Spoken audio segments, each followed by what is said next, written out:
যাই হোক, এবার আপনাদের কাছে আমি পবিত্র আল কোরআনে যে সূরাটি পড়েছি এই সূরার তিনটে মর্যাদা সম্পর্কে বলে রাখছি। তাবারাকাল্লাযী বিয়াদিহিল মুলক, এই সূরাটা মুখস্থ আছে আপনাদের কারো? পুরোটা না বলে এক রুকু আলহামদুলিল্লাহ। এই সূরাটা বেশি বেশি করে তেলাওয়াত করবেন, খুব বেশি করে। ফজরের সালাতের পর, ইশার সালাতের পর, মাগরিবের পরে যখন টাইম পাবেন খুব বেশি করে তেলাওয়াত করবেন, খুব বেশি।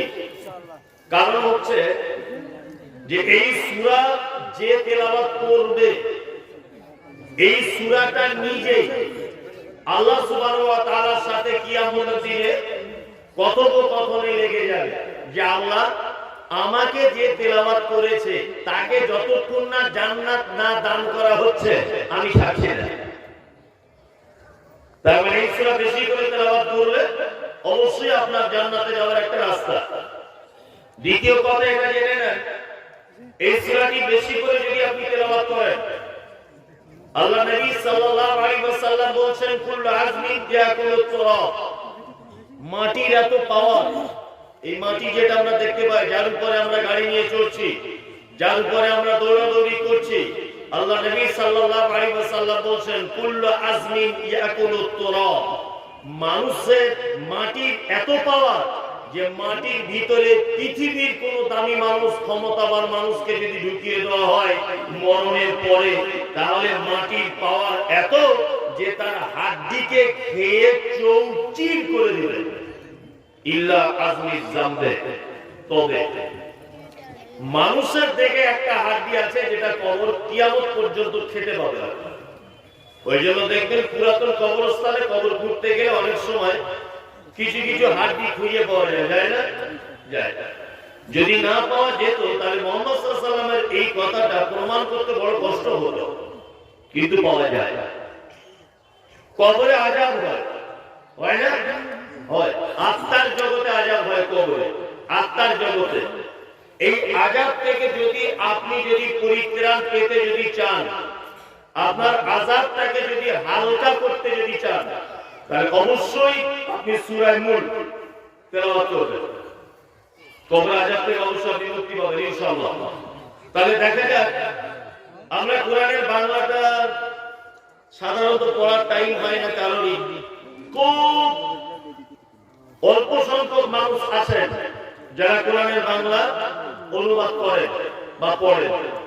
আলহামদুলিল্লাহ, মাঝখানে আরেকটা কথা বলে রাখছি, অনেক মানুষ আমরা নামাজ আদায় করি, সালাত আদায় করি, করি না? করি, কিন্তু সালাত বা নামাজে আমাদের ঠিক মনোযোগী সহকারে করতে পারি না। কারণ কি বলুন তো? কারণ কি? কারণ হচ্ছে অনেক কারণে। একটা কারণ, আমরা নামাজে যে সমস্ত দোয়াগুলি বলি সেই সমস্ত দোয়াগুলির অর্থ আমরা কেউ বুঝি না। এই জন্য নামাজে আমাদের অলসতা ভাব আসে। আপনি কোন জিনিস সম্পর্কে যখন জেনে যাবেন তখন আপনি সেই জিনিসটা মহব্বত বা ভালোবাসার সাথে করার চেষ্টা করবেন, করবেন না? করবেন। আপনি ওযু করতে হয় এমনিতেই করেন প্রতিদিন, আপনাকে দেখবেন তৃপ্তি পাবেন না। যখনই আপনি জেনে যাবেন এই কথাটা যে আল্লাহ নবী সাল্লাল্লাহু আলাইহি ওয়াসাল্লাম বলেছেন ওযু যদি কেউ পূর্ণরূপ করে, আর ওযু এই কোমর দিয়ে দাড়ি দিয়ে যে পানিগুলো ঝরে ঝরে পড়ে, আল্লাহ নবী বলেছেন তার পাপগুলো ওই পানির সাথে ঝরে পড়ে যায়। তাহলে বলুন তো দেখি, শীতকাল হলে ওযু করতে মজা লাগবে না? যদি আপনি এটা জানা থাকে এটা আপনার মজা লাগবে, কিন্তু আপনার জানা থাকে না বা জানার চেষ্টা করেন না, এই কারণে আপনার একটু অস্বস্তি বোধ হয়। ওই জন্য আপনার কাছে বিনীত অনুরোধ, কোরআনের বাংলাটা বাড়িতে একবার অবশ্যই কিনে রাখবেন। এই সূরাটি আলহামদুলিল্লাহ আমি মুখস্থ করে রেখে দিয়েছি, কিন্তু কোরআনটা এই কারণে সামনে নিচ্ছি যে যাতে কোনো শব্দ বাদ না চলে যায়, সিরিয়াল বাই সিরিয়াল যেতে হয়। আল্লাহ সুবহানাহু ওয়া তাআলা কি বলছেন দেখুন। আমি একটা একটা করে বলছি, খুব মনোযোগ সহকারে শুনুন। ইনশাআল্লাহ অনেক তথ্য জোগাড় করে আপনার কাছে দেওয়ার চেষ্টা করছি। আল্লাহ তাআলা বলেন তাবারাকাল্লাযী বিয়াদিহিল মুলক, বরকতপূর্ণ ওই আল্লাহর হাত, বিয়াদিহিল মুলক, যার হাতে রয়েছে সারা পৃথিবীর রাজত্ব, সারা পৃথিবীর ক্ষমতা। কার হাতে? কার হাতে? আল্লাহর হাতে। তাহলে ইয়াদুন শব্দের অর্থ কি? আরবিতে হাত, তাই তো? আল্লাহর যে হাত আছে এটা প্রমাণ হলো, এটা আছে। জি, অনেক জায়গাতে আল্লাহ তাআলা বলেছেন সামিউন বাসীর, আমি দেখতেও পাই, আমি শুনতেও পাই। অনেক জায়গাতে বলা হয়েছে যে ইয়াউমা নাকুলু লিজাহান্নাম হালিম তালাত ওয়া তাকুলু হালিম মাজিদ। জাহান্নামকে আল্লাহ তাআলা জিজ্ঞাসা করবেন, জাহান্নাম তোমার কি পেট পরিপূর্ণ? তা জাহান্নাম বলবে, না আল্লাহ এখন আমার কিছু চাই। আল্লাহ বলছে, তাহলে আমার পাটা দিয়ে দিই। তখন জাহান্নাম বলছে, কদ, যথেষ্ট, আর লাগবে না, আর লাগবে না। তাহলে আল্লাহর পা আছে, এটা প্রমাণ হলো। এখন কিছু মানুষ আছে, এই সমস্ত মানুষরা বলতে চাইছে যে আল্লাহ নিরাকার, আল্লাহর আকার নেই। ঠিক আছে, তোমার কথা মেনে নিলাম। তাহলে পবিত্র আল কোরআনের এই আয়াতটা কেটে বাদ দিতে হবে। নাউযুবিল্লাহ। কি আয়াত? ওয়ায়াবকা ওয়াজহু রাব্বিকা যুল জালালি ওয়াল ইকরাম। পৃথিবীর সমস্ত কিছু ধ্বংস হয়ে যাবে। ওয়ায়াবকা ওয়াজহু, শুধুমাত্র ধ্বংস থেকে বেঁচে থাকবে ওয়ায়াবকা ওয়াজহু, আল্লাহর চেহারাটা বাকি থাকবে। এখানে আপনি আল্লাহর চেহারা বলতে কি বুঝেন? হ্যাঁ, এখানে প্রশ্ন একটা কথা হতে পারে, কি হতে পারে? যে আল্লাহর কানটা তাহলে কেমন, আল্লাহর হাতটা তাহলে কেমন, আল্লাহর চোখটা তাহলে কেমন, আল্লাহর পাটা তাহলে কেমন? এই কেমনের জায়গা যদি আপনার প্রশ্নটা করতে করতে চলে আসে, তাহলে এই ব্যাপারে আমি আপনাকে বলবো, এবং সারা পৃথিবীর ওলামাদের একটা মত, সেটা হচ্ছে আল্লাহর হাত যেমন তেমন, কারোর মতো নয়। জি, লাইসা কামিসলিহি শাই, কারোর মতো নয়, যেমন আছে তেমন। এটা একটা জানা হয়ে গেল। তাহলে আল্লাহর ব্যাপারে আমাদের কাছে একটু সামান্য খোলাসা হলো, তাই তো? এইবার আপনাকে বলছি, নবীর ব্যাপারেও আমাদের ভিতরে কিন্তু দ্বন্দ্ব আছে, নেই? কেউ বলছে আমি মুমতাজুল ইসলাম বিতর্কিত কোন জায়গায়? এই জায়গাগুলোতে বিতর্কিত। আল্লাহ সুবহানাহু ওয়া তাআলা পবিত্র কোরআনের ভিতরে বলছেন যে আমি মুহাম্মদ সাল্লাল্লাহু আলাইহি ওয়াসাল্লামকে রাহমাতুল লিল আলামিন করে পৃথিবীতে পাঠিয়েছি। এর পরে আর কোন নবী আসবে? আসবে না। নবী যে আসবে না, বা ইনি যে শেষ নবী, এটা আপনি বুঝবেন কি করে?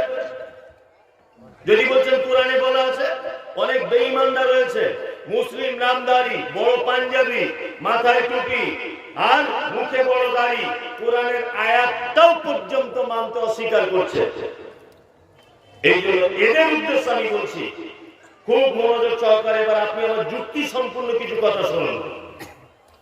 এই জলসাতে আমাকে দাওয়াত করা হয়েছে, যিনি দাওয়াত করেছেন উনি আমাকে চেনেন না, অ্যান্ড্রয়েড ফোন নেই, ধরে না, সুইচ ওয়ালা ফোন।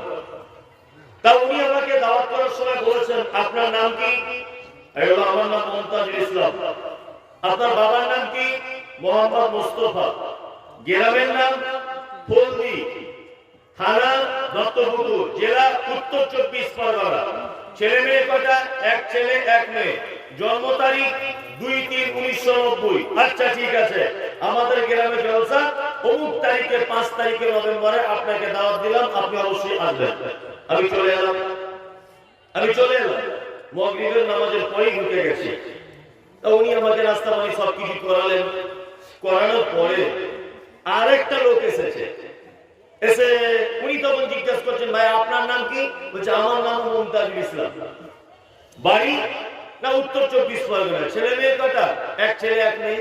জন্ম 2-3-90 সালে। বাপের নাম কি? বাপের নাম মোহাম্মদ মুস্তাফা। আচ্ছা বলুন তো, দুজনের ঠিকানাটা ভুল হলো না একই হলো? একই হলো। তাহলে যিনি আমাকে প্রথম দাওয়াত করেছেন, ওই লোকটা দ্বন্দ্বের মধ্যে পড়বে কি পড়বে না? পড়বে। এইবার আপনাকে বলে রাখছি, আচ্ছা বলুন তো, আমরা দুজনেই কি সত্যি মুমতাজুল ইসলাম, না যে কোনো একজন 2 নম্বরই লোক? কোনটা? যে কোনো একজন 2 নম্বরই। কারণ মুমতাজুল ইসলাম নাম হতে পারে, বাপের নাম তো এক হতে পারে না। ঠিক আছে, বাপের নাম এক হতে পারে, ছেলে মেয়ে তো এক হতে পারে না, ছেলে মেয়ে এক হতে পারে, জন্ম তারিখটা তো এক হতে পারে না, জন্ম তারিখ আবার যদি বা এক হয়, একই গ্রামের তো হতে পারে না, তাই না? তাহলে নিশ্চয়ই বুঝে নিতে হবে দুজনের মধ্যে একজন হচ্ছে ভণ্ড, 2 নম্বরই লোক। এবার আপনাকে বলছি, আদম আলাইহিস সালাম থেকে শুরু করে ঈসা আলাইহিস সালাম পর্যন্ত একজন নবী বা রাসূল বলেছেন যে আমাকে তোমাদের মাঝে শেষ নবী করে পাঠানো হয়েছে? জানা আছে কারণ? বলেছেন? বলেনি। একজন মাত্র নবী বলেছেন আমাকে তোমাদের মাঝে শেষ নবী করে পাঠানো হয়েছে। নাম কি? মুহাম্মদ সাল্লাল্লাহু আলাইহি ওয়াসাল্লাম।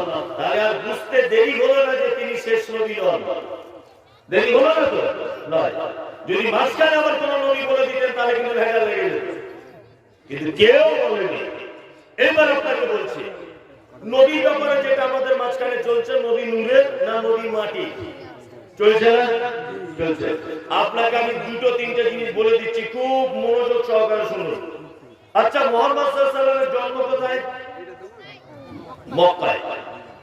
ওনার জন্ম আরব দেশে, যে জায়গাটায় জন্ম তার নাম মক্কা, তাই তো? মক্কা। আপনি যদি ভৌগোলিক ম্যাপ যদি দেখেন তাহলে ভৌগোলিক ম্যাপে আপনি দেখতে পাবেন যে সারা পৃথিবী মধ্যস্থানে আছে, মধ্যখানে অবস্থিত, তার নাম আরব বা তার নাম মক্কা। দেখবেন এটা ভৌগোলিক ম্যাপে। মুহাম্মদ সাল্লাল্লাহু আলাইহি ওয়াসাল্লামকে মক্কাতে পাঠানো হলো কেন? যাতে কোনো বেঈমান মুশরিক যুক্তি দিয়েও এই কথাটা খণ্ডন করতে না পারে। এই জন্য আল্লাহ সুবহানাহু ওয়া তাআলা মক্কাতেই তাকে জন্মগ্রহণ করালেন। কারণ এটা একটা স্টেজ। এই স্টেজের এক সাইডে যদি একটা লাইট যদি জ্বলে, নিশ্চয়ই অপর সাইডটা অন্ধকার হওয়ার সম্ভাবনা আছে না নেই? আছে। যদি লাইটটা মাঝখানে জ্বলে, সব জায়গাতে আলো হবে। মুহাম্মদ সাল্লাল্লাহু আলাইহি ওয়াসাল্লামকে পাঠানো হয়েছিল মূলত একটা কারণে, সেটা হচ্ছে এই ওনার কাছে একটা নূর দেওয়া হয়েছিল। সেই নূরের নাম কি? আল কোরআন। এই কোরআন নামক নূর দিয়ে, এই কোরআন নামক জ্যোতি দিয়ে অন্ধকারে নিমজ্জিত জাতিকে তিনি টেনে এনেছিলেন আলোর দিকে। ওই জন্য হযরত মুহাম্মদ সাল্লাল্লাহু আলাইহি ওয়াসাল্লামকে পৃথিবীর একেবারে চূড়ান্ত জায়গা মক্কা, গোটা ওয়ার্ল্ডের মধ্যখানে হযরত মুহাম্মদ সাল্লাল্লাহু আলাইহি ওয়াসাল্লামের কাছে কোরআন দেওয়া হলো, যাতে করে এই কোরআনের নূর নামক জিনিসটি সারা বিশ্বের মানুষের কাছে পৌঁছে যেতে পারে। এবার আপনাকে বলছি, মুহাম্মদ সাল্লাল্লাহু আলাইহি ওয়াসাল্লামকে যারা নূর বলছেন, আপনাদেরকে বলছি সোশ্যাল মিডিয়াতে বা আপনাদেরকে, আমি এই গ্রামে জলসা করতে এসেছি। যদি বলছেন হাদিস কোরআন বলবেন না, বলবো তো। আরে বলবো একা। দ্বিতীয় কথা, আমি বেশি হাদিস কোরআন জানি না, বেশি জানি না, যেটা জানি ওটাই বলবো। তা আমি গ্রামে এসেছি আজ থেকে 30 বছর আগে ধরে না। এসে দেখছি রাস্তার সাইডে ইয়াং ছেলেরা বসে বসে জুয়ো খেলছে, তাস খেলছে, কেউ বিড়ি টানছে, কেউ গুটখা খাচ্ছে। হ্যাঁ, ছেলে মেয়ে দেখছি সব এক জায়গায় বসে বসে গল্প করছে। তা আমি একজন শিক্ষিত লোক, আমি একজন দামি মানুষ, কথা লেগে। তা আমি আমার ড্রাইভারকে বলছি, দেখ না এই গ্রামটা একদম অন্ধকার। আচ্ছা বলুন তো, আমি অন্ধকার বলতে কি বোঝালাম? যে গ্রামে লাইট জ্বলে না? কি বোঝালাম? আমি বোঝালাম এটা যে এই গ্রামে শিক্ষা নেই, তাই তো? আর তাহলে এখানে আপনি শিক্ষা বলতে কাকে বুঝলেন? কাকে? অন্ধকার। অন্ধকার বলতে কি বুঝলেন? শিক্ষিত মানুষ নেই। তাই বলে আমি এটা বলতে চাইনি যে এই গ্রামে একটা লাইট জ্বলে না। কি বলা বুঝলেন? হযরত মুহাম্মদ সাল্লাল্লাহু আলাইহি ওয়াসাল্লামকে নূর বলা হলো এই কারণে যে মুহাম্মদ সাল্লাল্লাহু আলাইহি ওয়াসাল্লাম ছিলেন জ্ঞানের আলো, জ্ঞানের নূর। কি বলি বোঝাতে পেরেছি আপনাকে? যারা বলছে নূর দিয়েই তৈরি করা হলো, আর নূর দিয়ে কারো তৈরি করা হলে তার বাপ মা থাকে? এটাকে আপনি আমাকে বলুন তো দেখি। নূর দিয়ে যদি মুহাম্মদ সাল্লাল্লাহু আলাইহি ওয়াসাল্লামকে বানানো হলো, তো উনি তো মায়ের পেটে ছিলেন। ছিলেন কি ছিলেন না? ছিলেন। তো নূর কেন মায়ের পেটে থাকতে যাবে? এগুলো বদমাইশি ছাড়া আর কিছু নয়। এগুলো জিলাপি হুজুর, একে জীবনে বোঝানো যাবে না, জীবনেও বোঝানো যাবে না। আশ্চর্য ব্যাপার।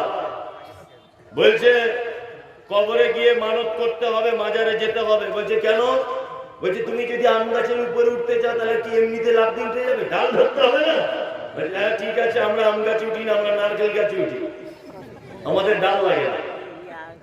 কি বলছি বুঝতে পারছেন না?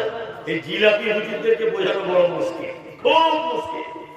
তাহলে একটা কথা এখানে প্রকাশ করছেন আল্লাহ ইয়াদুন, হাত আছেন আল্লাহ। সমস্ত ক্ষমতা কার হাতে? আল্লাহর হাতে। বিপদ আপদ যা কিছু হয় কে দেন? আল্লাহ। আবার বিপদ আপদ থেকে রক্ষা করেন কে? আল্লাহ। আল্লাহ